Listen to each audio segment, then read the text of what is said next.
Hello, everybody. Happy 4th of July, Independence Day. How you doing?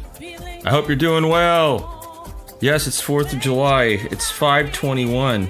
Almost fireworks time. Boy, what a year. I've been reflecting today because of the fact that it's 4th of July and thinking about what this country's been going through. Holy smokes! I've never seen anything like this in my lifetime. I'm 57 years old. I went through Watergate. I was really interested in it as a kid. Nixon was nothing compared to the guy we got in there now. Whether you like him or you hate him, boy, what a fiasco. What a fiasco. I mean, obviously, I'm totally against Donald Trump. I think he's malicious, bigoted. I think he abuses women. He cheats at golf. He has bad hair. And he's in love with his daughter. But beyond that, happy 4th of friggin' July. Oh, I had a great conversation. I wanted to get this up earlier, but I went to Yosemite about a week ago and I fell and hurt my knee really badly. I was 5.5 miles up this mountain with my wife. It was a 3,000 foot elevation mountain. And I fell near the top, tweaked my knee so bad I went into shock. I could not walk. And fortunately, I had some of those trekking poles with me, and I was able to use them as crutches to get back down. It took 4.5 hours or something like that. I was a wreck, and I couldn't walk. Holy Toledo. Holy Toledo. That's okay. I'm still here. You're still here. We're all still here. We're all still here. I had a great talk with a couple of wonderful people from San Francisco Mime Troupe. No, they are not mimes. They are actors who do politically oriented satire. Yes, indeed. I spoke with Callas, who runs the place, and Savio, whatever you want to say. People say it different ways. Do you recognize that name? You might if you're old like me. He's the son of Mario Savio. The Mario Savio, the 1960s activist from Berkeley, California. That's his dad. Well, Mario passed away in 1996. He had some heart problems, but Mario Savio, one of the reasons that our country has tackled issues in the way that it has on the left for a long time. Thank you, Mario Savio. And I have to tell you, when Daniel walked in the room in this interview, I was a little thrown because I'm telling you, he's a splitting image of his dad. He really is. And he's a great guy. When you hear him talk, you'll know what I'm talking about. This guy has passion. I felt like I was in the room with Mario Savio, and this is no diss to Daniel. I mean, Daniel's fantastic. I'm familiar with Mario Savio, and wow, you can tell that Mario somehow instilled some really interesting and noble values into his son, I think. And at least that's my interpretation. I could be wrong.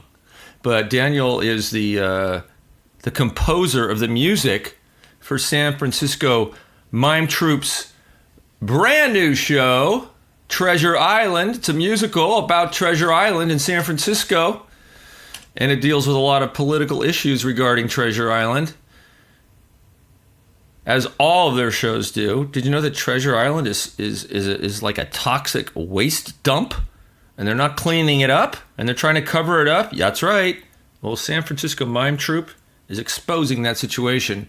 And Callas, the general manager, teacher, writer, director at the collective of San Francisco Mime Troupe. They're a collective, which means they have a number of artists who are at the center of all of their productions, who work on the scripts, the music, the acting, and sometimes they go outside and get other people, but mostly It's members of the collective. Ellen is a native Chicagoan. She cut her teeth at Second City. She co-founded Hit and Run Theater in 1976, a political sketch comedy troupe that toured rural Northern California for many years. Since joining the Mime Troupe in 1986, she's worked as a writer on Ripped Van Winkle, Secrets in the Sand, Rats, Back to Normal, a bunch of other shows from Mime Troupe. She's acted in Rats at Mime Troupe and Making a Killing. She's done everything you could possibly do at San Francisco Mime Troupe for over 30 years. That's right, 30 years.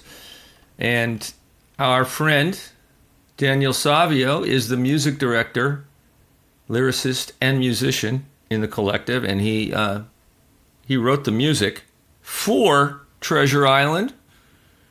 He started his professional theater career playing for the San Francisco Mime Troupe, participating in tours for Godfellas and Making a Killing. These are all shows that they did over the years. Very talented young man. Very talented. Daniel plays keyboards for the 808 Band, winner of the 2011 North Bay Bohemian Award for Best Hip Hop Band, which has backed many hip-hop and reggae performers, including KRS-One, MC Radioactive, and Robert Herrera.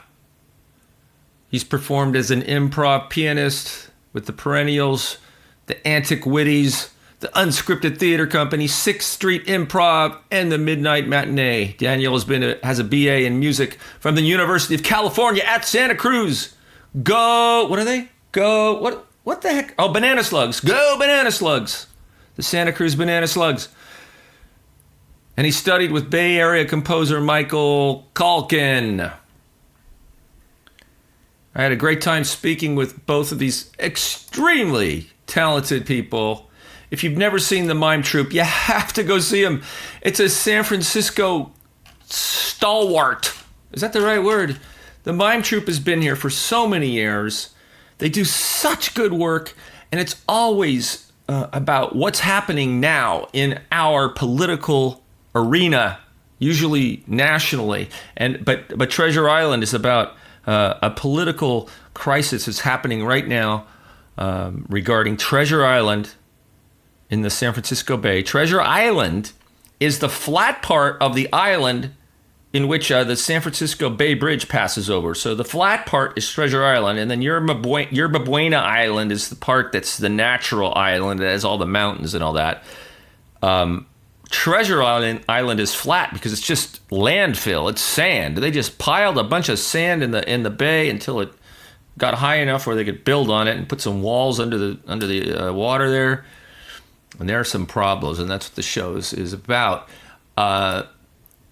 They open today at 2 p.m., which means that the show, it's 5:30 right now. So the first performance is probably over. And that was at Dolores Park, San Francisco.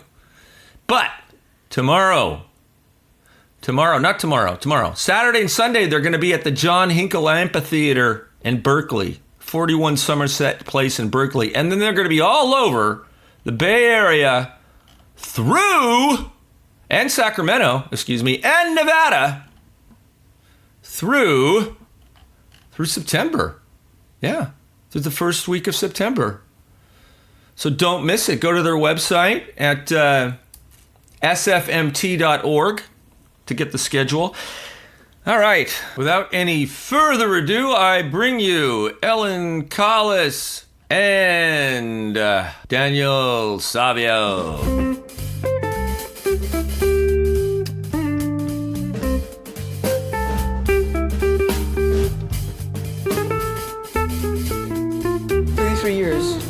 On Bastille Day.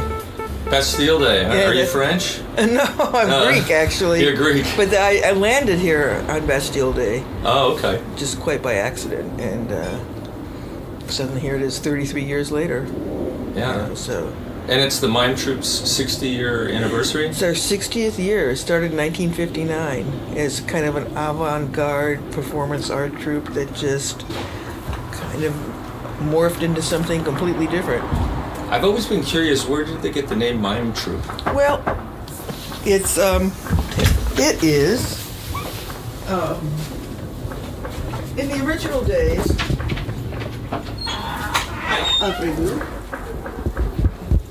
Hi. How's it going? Hey, good, how are you? I'm good. I'm Daniel. Hi, Daniel. Nice to meet you. Come and join us. We're just talking about the Mime Troupe and Terrific. a little bit of the history, then we could talk about Treasure Island. Yeah. So in the very early days, it was Ronald Ronald Reagan? Ronald Reagan, yeah. Ronald Reagan started the Mime Troupe. R.G. Davis, Ron Davis, was the one that started it, and he had studied some classical mime in Paris. But when he started the troupe, it was originally the R.G. Davis Mime Troupe. Mm-hmm. And it was kind of performance art and really avant-garde kind of like movement pieces. So it was more of that. And it was never really pantomime, although in the early days it was kind of derivative of that. Yeah. But then Uh-oh, things are falling. it's the ghost of Ronnie. And he's not even dead. But then, and then it kind of shifted a little bit and became more rooted in the classic popular theater modes like commedia dell'arte and then eventually American melodrama and just popular theater forms. And the point is that people can relate to it. It's not theater that's created for the elite. Mm-hmm. It's created for the populace. Basically commedia dell'arte out of the Renaissance. They'd go into a town square and set up, and everybody had their stock characters that they would play, and they kind of filter the information in, like who's the mayor in town, who's the crook, what's the big scandal, give us the dirt, and they would kind of filter all that stuff through their lens and perform in the marketplace. And those characters, because they were archetypes, the bully, the cheat, the lusty characters, the lovers, they were all very articulated and familiar. So people that didn't have that kind of sophisticated theatrical experience could relate to it. Mm-hmm. Popular theater. Yeah. And so those forms continue today, and those archetypes continue today. You see them in cartoons, in sitcoms. I mean, it's just classic stuff. It doesn't go away. I actually had an experience in India. Oh my gosh, I should have turned that off. Did you have an experience in India? Yeah, many years ago, we were over there doing a project, collaboration with the Mime Troupe and a bunch of South Asian theater companies, and about 11 o'clock at night, I heard this music, and I followed it, and down the street, and there was this thing called the Jatra, which is Indian popular theater. And I walked into this place where there were about 1,000 guys smoking beedies. It was and this thrust stage, and there was this comedy happening. And even though I didn't speak Bengali, which is what they spoke in that area, I could completely understand what was going on because of the character archetypes. Yeah. And it was the lover that was being forced to marry this guy who was her father's flunky, and she was really in love with this guy over here, and it was broad, and I thought, I know exactly what's happening here. Yeah. So that's basically... You have the villain, you have the hero, you have the lovers. The lovers, right. It's basically servants and masters. Servants and masters. And it's all... different status. It's class. Yeah. And it all comes back to class. Yeah. No matter what story we tell, it all seems to come back to that, Mm-hmm. Those that have and those that want more, Yeah.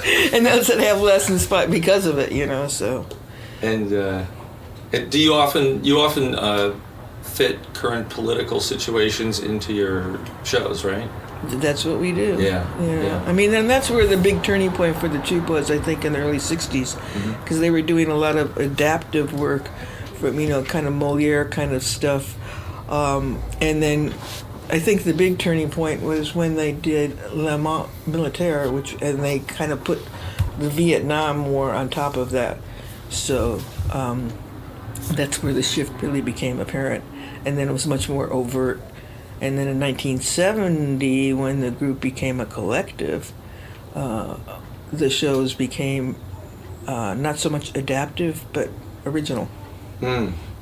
Yeah. So, one of the first ones was, what's it called?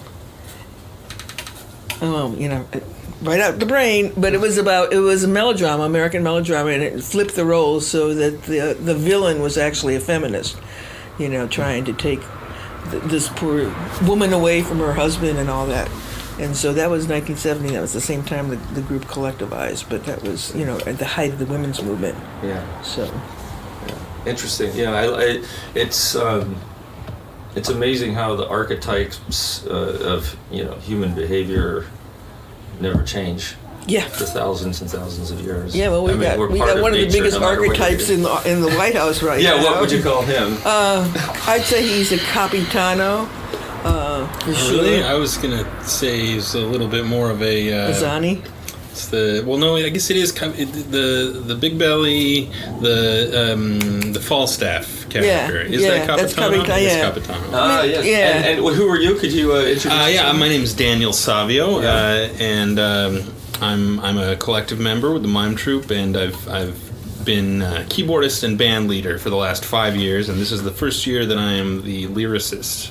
So I'm writing songs for Treasure Island. For Treasure Island, that's right. Mm-hmm. And how's that going? Have you enjoyed that? Yeah, very, very much enjoy. I mean, without meaning to get too sappy, this has been my ambition, not only to write lyrics for theater, but specifically to write lyrics for the Mime Troupe. It's been my ambition for a very long time. So this is a dream come true, literally. Okay. And it's going really well. We've been making great progress. I'd say in some ways we're actually a little ahead this year in rehearsals by comparison to where we've been sometimes. And the show has a lot of music this year, which I like. Sometimes our shows call for less music. Sometimes they call for more music. This one, it's a pirate show. It's a very, it's an information-heavy show, but it's also, it's an entertainment to some extent, to some large extent. So it seemed appropriate that there should be a lot of music in this year's show. That's the direction we've been going. Well, what's the story? What is the story? So the story is that Treasure Island in San Francisco Bay is really not fit for human habitation as a result of contamination from years of naval base and other stuff. In a nutshell, what this year's show is about is environmental justice.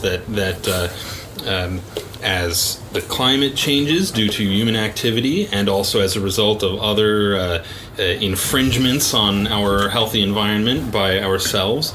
And gentrification. That the nicest places to live in the Bay, you can only live if you have a lot of money. And if you don't have a lot of money, you're more and more being relegated to places that are not only not so nice, but also are really desperately unhealthy. Is Treasure Island actually unhealthy to live? It is, yes. Treasure Island is radioactive and contaminated with other toxins. And then in addition, it's also geologically very unstable. If there is a powerful earthquake, Treasure Island is going to collapse. Yeah. It's a model of liquefaction. Yeah. Because it's built on sand. It's just a giant pile of sand. Yeah, it's put not. In the middle of the bay. That's Yerba right. Buena Island is the actual It's natural a real island. Yeah. It's a big rock. Yeah. Yeah. This is a fabricated island. And Treasure Island is a flat piece of land. That's right. Basically a sandbar. Did they originally make it for the World's Fair or something like that? Is that what it was? Okay. Yeah. But they've been doing chemical industry out there for years, and then the fire department. That's was out right. there for a long time. But then also the Navy has said repeatedly, "Oh, we cleaned it up." But just like Hunter's Point, they've never successfully cleaned it up, and it's highly questionable whether it can be cleaned up. I see. At least with current technology. And out there right now, they only have low cost housing. I think that's basically artists right. and people, families that have been forced into homelessness. There's a lot of really good people out there trying really hard to remedy the housing situation. But it's, environmental justice. But do you put these poor people out there in this place, that's not livable, and because there's no other place to live? they can't afford to live anywhere else. Yeah. They're literally pushed out of the city onto a toxic heap. And now they're looking at being kicked out even of there, so that more luxury homes can be built on this island that is going to collapse and that is full of radioactivity. And that as climate change continues and the sea level rises, that radioactivity is going to go into the bay. I see. Yeah. And the bay's already pretty polluted. I mean, you know, if you ever have the opportunity to look at a military map of the bay, sailors have them a lot. There are huge oil drums full of toxins just kind of laying on the bottom of the bay all over the place. You know, and if you're a sailor out in the bay and you really do some serious navigation around, you have to like know where you're going. But, you know, it's serious stuff. And there's all those Navy and Army, mostly Navy bases around the bay, Alameda, Mare Island, all over the place. Richmond. And, you know, this is like the tip of the proverbial iceberg, you know. And they're building, you know, just like in Bayview Hunters Point, they're building these luxury homes up there, telling people that they're safe. But this whole, you know, the whole expose about Tetra Tech, you know, that happened last year with them falsifying their reports. So it's real stuff, and it's something that people really need to wake up and pay attention to, because, you know, we're not living in a pristine area, you know, and unfortunately, you know, a recurring theme in all our plays is the evil monster of greed. Yeah. That, you know, and what people will do for money without regards to anybody else. Yeah. So, you know, you have to be hyper vigilant. It really is all over the bay. I mean, even where I live in Richmond, in the East Bay, there's this really quite lovely trail called the Bay Trail that runs, I'm not exactly sure where it starts, but you can walk all the way from Point Isabel Dog Park all the way up past where I live, up towards... what's up there? Pinole, that direction. There are places along it where there's signs posted that say, warning, radioactivity. Really? Wow. I mean, it's usually, you know, on the other side of the fence, right? Don't. Here's your path. Here's the fence. Here's a sign that says, "Don't cross this fence," because on the other side of the fence is radioactivity. As if the like fence it just stays there, right? Yeah, you know, right. It's like, oh, we won't go by on the fence. You know, it's crazy. It's so hard to get rid of, apparently. Well, So yeah, they it's kinda, like, impossible. wait for it to for its half-life. It disappears to expire. over hundreds of years or Yeah. something. I mean, I'm no scientist. I have no claims to be a scientist. But it isn't being cleaned up by whatever the Navy has done. And they talk about encapsulation, you know, and building. But again, that stuff will erode, and as sea level rises, that's going to erode whatever they encapsulate it with. So it's a time bomb, Right. you know. Wow. On Gosh, that I'm cheery learning note. something. I had no idea that there were these problems on Treasure Island. Yeah. Wow. When we first started to talk about this show many months ago, at first we were saying, okay, this is going to be a show about climate change, but in trying to narrow down and make it a specific story, we found we wanted to have some strong local element. And that's how we moved from the generality of climate change, which is kind of way too big to make a tight play about, to being about climate justice and using local issues as sort of a microcosm to discuss that, because there's similar issues happening all over the world, right? Treasure Island is not unique in that sense. So by talking about it here, we're also talking about it in Russia. We're talking about it in India, where all over the world. Times Beach or 3 Mile Island or Yes. Diablo Canyon. Chernobyl. Fukushima. Yeah, they have Yeah. that new special on Netflix, the Chernobyl Yeah, incident. people are saying it's terrifying. I haven't watched it. I've gotten about 3 episodes in, and it's graphic. Really? It's really graphic, Wow. and it's pretty. And the thing that's so particularly disturbing, aside from watching the graphic results of radiation poisoning, is just to what lengths they went through to keep it all up from the truth from the people, and keep literally the party line. We didn't really find out until recently how bad it was. did we? Yeah. So, talking about local justice issues, you come from a family, right? That has that my Berkeley pedigree, blood, as we say. Your father was. Yeah. My father was Mario Savio, who came to some public note in 1964 as part of the free speech movement at UC Berkeley. He never ended up going into public service or politics in a big way. He did make a run for state senate, which did not get him very far, but he did try that.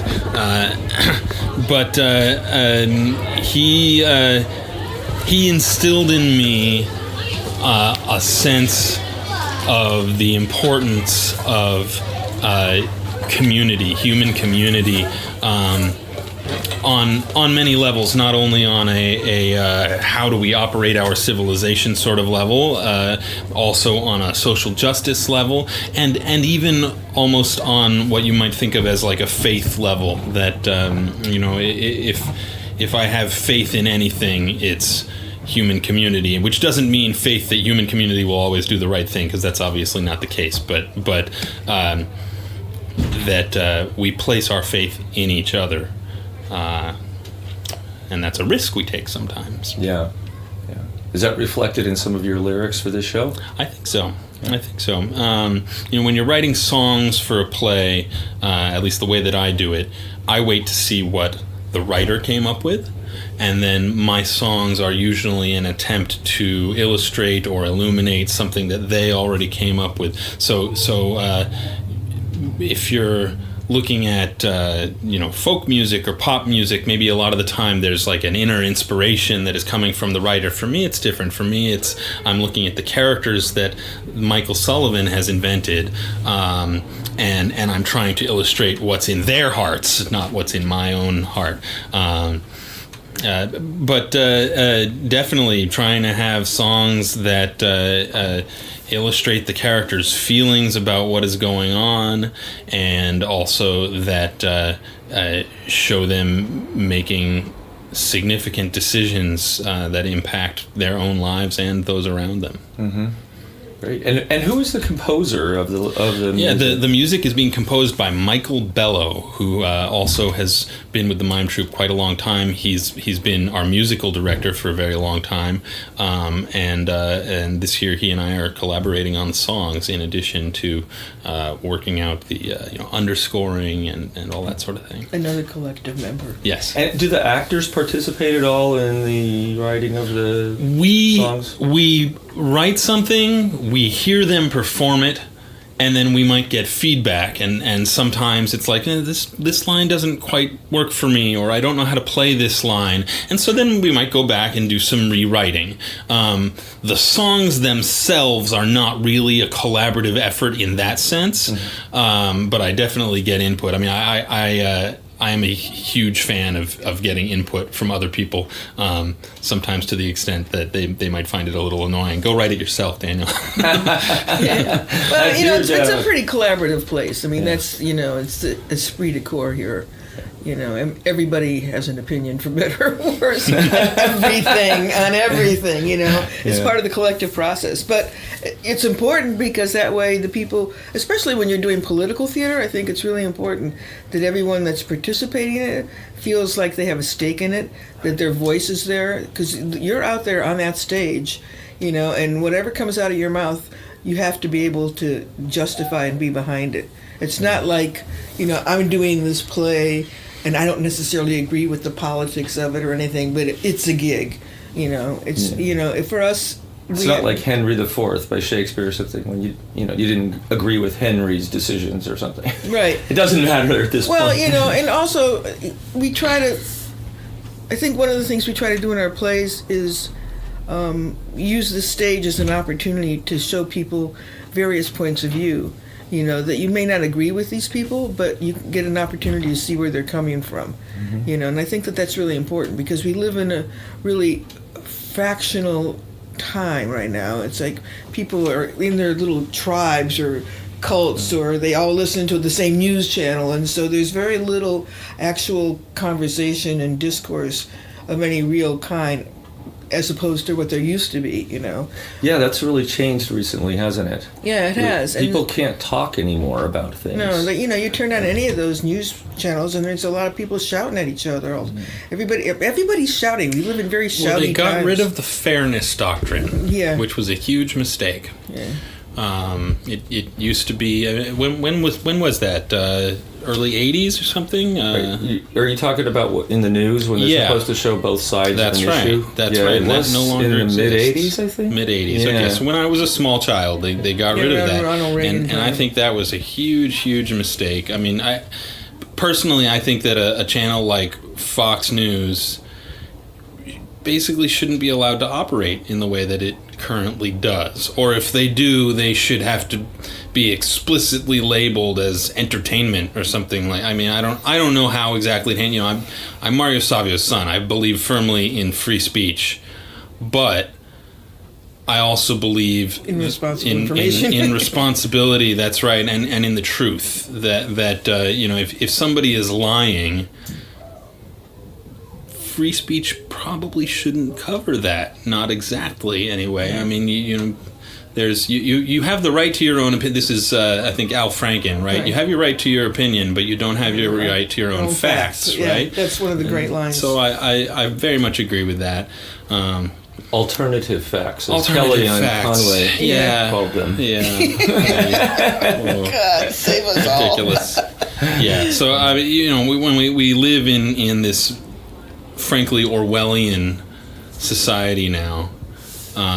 I'd like a little bit less 1984 and a little bit more Brave New World. At least they had the good drugs. I found it a little bit disorienting. I never thought I'd experience anything like this. Yeah, it's Many crazy. don't. And it's interesting. We were talking on the way in today. Watching the behavior of people, whether they're driving or just generally, it seems like since Trump's been in office, it's like he gave permission for everybody to be a jerk. So now, there's no control anymore. Absolutely. So, it's whether people are, pulling over on the right side of the road at 90 miles an hour to get by you and then flip you the finger, or whatever, the behavior is just off the rails. And it just seems so bizarre. And it's like there's only until people come back together and realize that we have been, on this wild ride duped, because nobody's making out on this one, even the people that voted for him.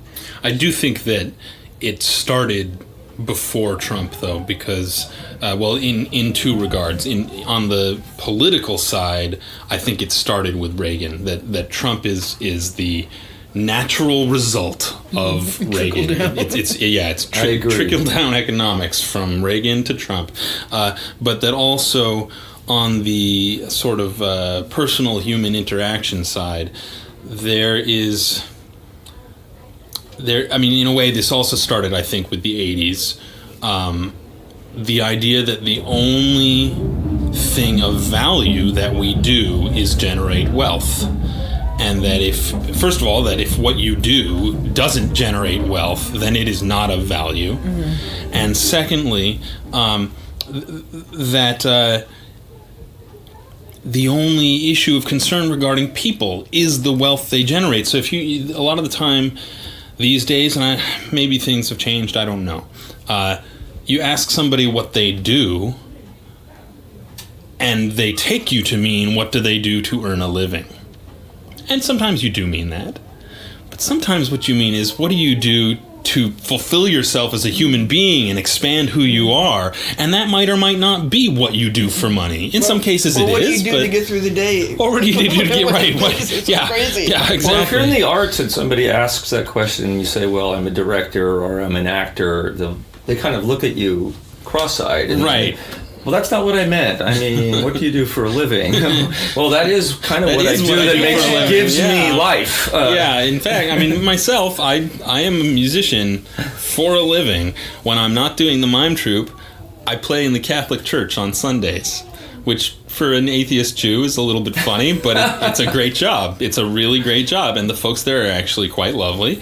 We don't agree on all political issues, but on issues of poverty and race, we get along just fine because the Catholics have always been on the right side on those issues for decades and decades. They've Poverty been on and the race, right absolutely, side. yes. Poverty and race. Some other things I don't we know, disagree but we don't need to talk on. about. Yeah, we disagree on some other things. That's right. We're working that one out. Yeah. So maybe we should talk a little bit about when the show is, and I'll definitely put that in the notes so everybody can read it. When does it open? July 4th. Treasure Island opens July 4th. Right, Dolores Park. Working back to the Bastille Day that we were talking about. Yeah, that's right. Our own Bastille Day. It's absolutely. July 4th, Bastille, where? Dolores Park? Dolores Park, San Dolores Francisco. Park, Yeah. July 4th, what time? Music starts at 1:30. We always start with a half an hour pre-show by the band, and then the show starts at 2.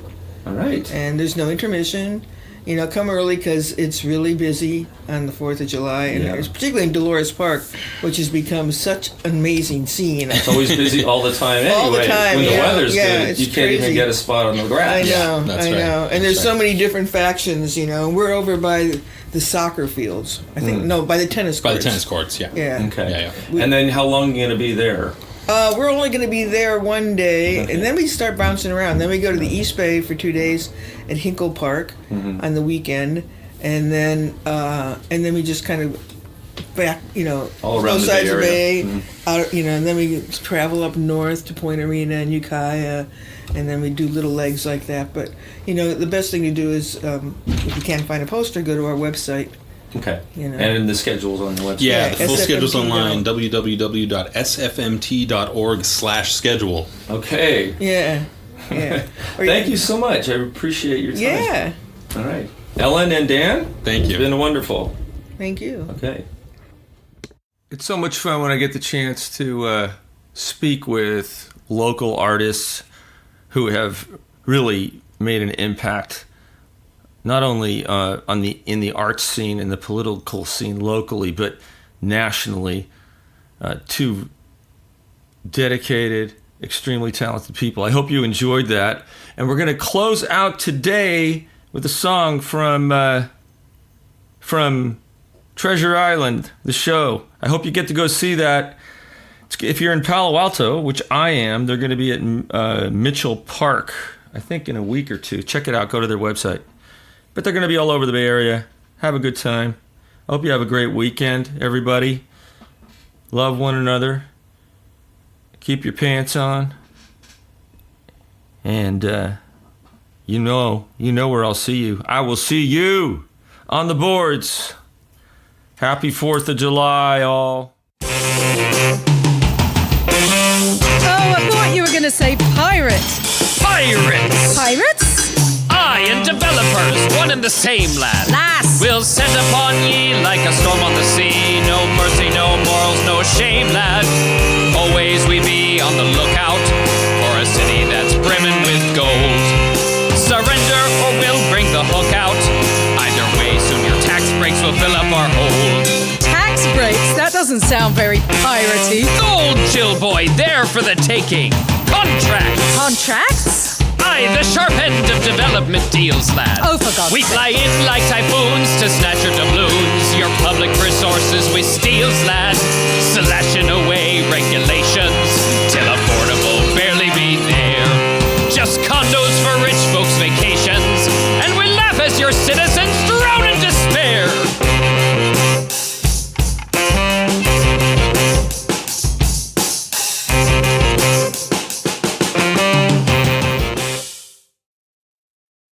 God bless Guido.